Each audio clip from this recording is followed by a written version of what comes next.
UTL solar, solar लावणार आणि सबसिडीही मिळवून देणार। पुढील काही तासात अश्विनी वैष्णव यांच्यासह भाजपचे 2 निरीक्षक महाराष्ट्रात येणार। 29 तारखेला भाजपच्या आमदारांची नेता निवडीची बैठक। मुख्यमंत्री पदासाठी देवेंद्र फडणवीसांच्या नावावर दिल्लीत शिक्कामोर्तब। गृह मंत्रालय देखील फडणवीसांकडेच राहणार, सूत्रांची माहिती।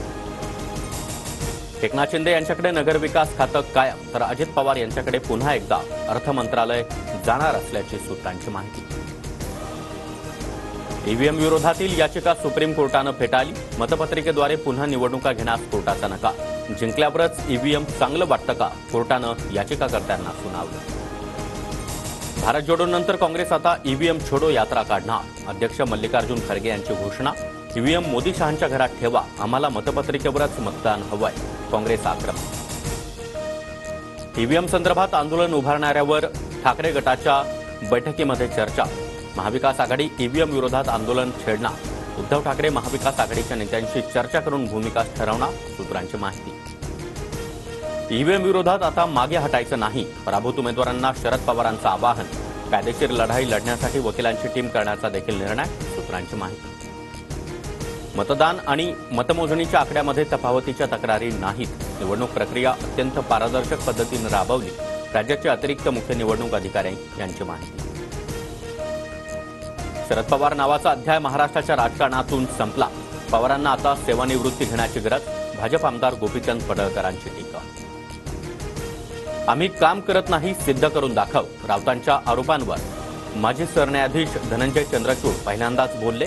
सुप्रीम कोर्ट सुनावणी कधी घेणार हा राजकीय पक्षाचा अधिकार नाही। एएनआयच्या मुलाखतीमध्ये चंद्रचूड यांची प्रतिक्रिया। मुख्यमंत्री एकनाथ शिंदे यांचा राजीनामा। काळजीवाहू मुख्यमंत्री म्हणून राज्याचा कारभार पाहणार। नव्या मुख्यमंत्र्यांबाबत अद्यापही सस्पेन्स कायम। भाजपच्या हायकमांडनं फडणवीसांनाच मुख्यमंत्री करण्याचं ठरवलंय। रामदास आठवलेंचा दावा, तर शिंदेंनी उपमुख्यमंत्री किंवा केंद्रात मंत्री व्हावं, आठवलेंचा सल्ला। आम्ही एकनाथ शिंदेंना किंवा एकनाथ शिंदेंनी आम्हाला कोणताही शब्द दिला नव्हता। मुख्यमंत्री पदाबाबत भाजप नेते रावसाहेब दानवेंची प्रतिक्रिया। मनोज जरांगेंचा सामूहिक आमरण उपोषणाचा इशारा। सरकार स्थापनेनंतर उपोषणाची तारीख जाहीर करणार, जरांगेंची घोषणा। ठाकरे गटाची दुपारी 12 वाजता बैठक। पराभवाची कारणं आणि आढावा, त्याचबरोबर आगामी काळामध्ये पक्ष बांधणीच्या अनुषंगानं चर्चा होणार।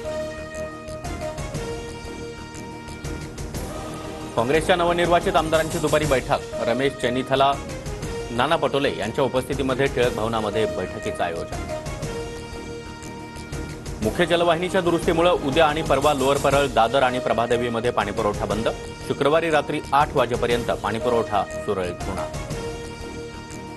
पश्चिम रेल्वेवर 13 वातानुकूलित लोकल फेऱ्या वाढल्या। 27 नोव्हेंबरपासून फेऱ्या सुरू करण्याचा निर्णय। वातानुकूलित लोकल फेऱ्यांची संख्या 96 वरून 109 पर्यंत। निफाडमधील पारा 8.8 अंश, तर मुंबई उपनगरातील किमान तापमानामध्ये घट। 17 अंशांवर तापमान, अजून घट होण्याचा अंदाज। UTL सोलार, सोलार लावणार आणि सबसिडीही मिळवून देणार।